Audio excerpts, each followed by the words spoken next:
Hello guys, welcome to my channel sunglow tiles. Okay friends, ఈరోజు మీ ముందుకు వచ్చేసాను సరికొత్త కథతో. స్టార్ట్ చేసేద్దామా? సో ఇది కూడా నేను స్కూల్లో ఉన్నప్పుడు ఈవినింగ్ క్లాసెస్ ఉండేవి మాకు. ఈవినింగ్ స్కూల్ రిటర్న్ అయ్యేటప్పుడు నాకు ఒక ఫ్రెండ్ ఉండేది. తను యాజ్ యూజువల్గా రోజు తన స్టోరీ చెప్పింది. ఏంటి అంటే వాళ్ళ ఇంట్లో ప్రాబ్లమ్స్. ఏం ప్రాబ్లం అంటే వాళ్ళు డాడీ రీమ్యారేజ్ చేసుకున్నారు, వాళ్ళతో బాగుండట్లేదు, అండ్ వాళ్ళ స్టెప్ మామ్ వాళ్ళని ఇబ్బంది పెడుతుంది. అండ్ ఇది చెప్పడానికి చాలా ఈజీగా వర్డ్స్లో చెప్పేస్తున్నాను, కానీ one who go through the experience could sense it. She was in pain. వాళ్ళ మమ్మీ ఉన్నప్పుడు చాలా హ్యాపీగా ఉండేవాళ్ళు. వాళ్ళ మమ్మీ ఏది చెప్తే అది వాళ్ళ డాడీ వినేవాళ్ళు. వాళ్ళ మమ్మీని వాళ్ళ డాడీ చాలా బాగా చూసుకునేవాళ్ళు, అండ్ వీళ్ళని కూడా చాలా బాగా చూసుకునేవాళ్ళు. కానీ all of a sudden when she felt sick and తన హెల్త్, వాళ్ళ మమ్మీ హెల్త్ డిటారియేట్ అయిపోయి తను ఎక్స్పైర్ అయిపోయారు. From then it changed everything. వాళ్ళ స్టెప్ మామ్తో క్లాషెస్ రావడం.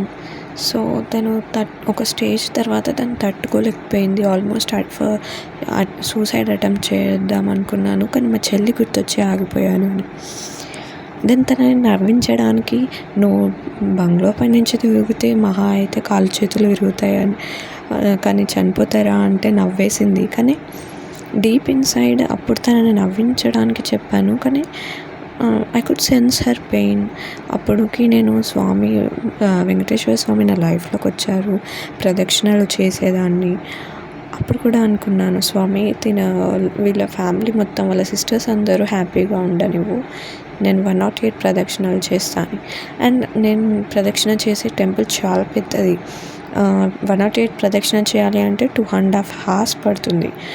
సో నాకు అది ఇష్టమే కాబట్టి నేను అలా కోరుకున్నాను. అండ్ అప్పటికి వదిలేశాను. ఇంకా తన లైఫ్ తనది, నా లైఫ్ నాది. నేను మళ్ళీ తనని ఎప్పుడు కాంటాక్ట్ అవ్వలేదు.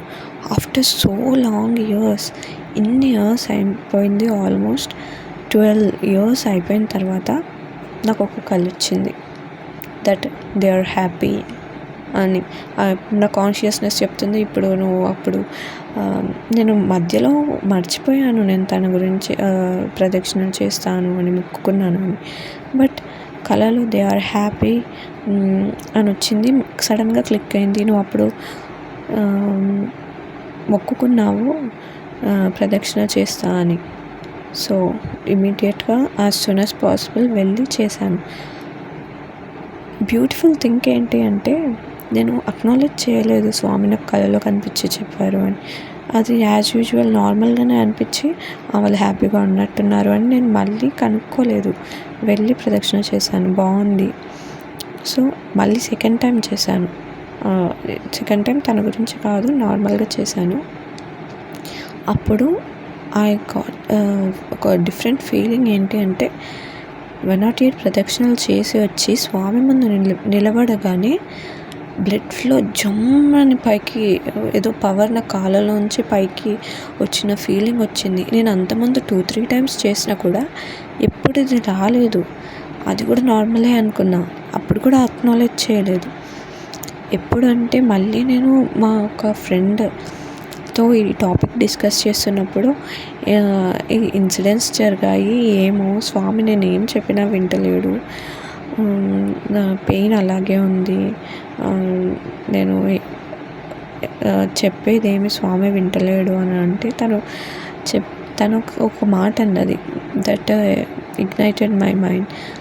ఏంటి అంటే, స్వామికి ఏం అవసరం ఉంది మళ్ళీ కళలో వచ్చి వాళ్ళ కోరిక తీరిందని చెప్పడానికి?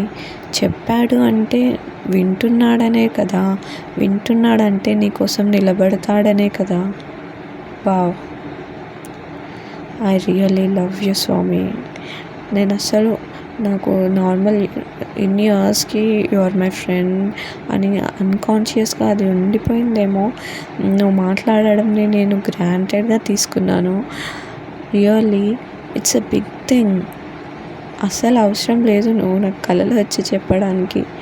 అది కమ్యూనికేషన్ని నేను అసలు అక్నాలెడ్జే చేయలేదు. I love you, I really love you so much. I will take this opportunity to thank you again. ఈ వీడియో మీకు నచ్చినట్టయితే please like, share and subscribe.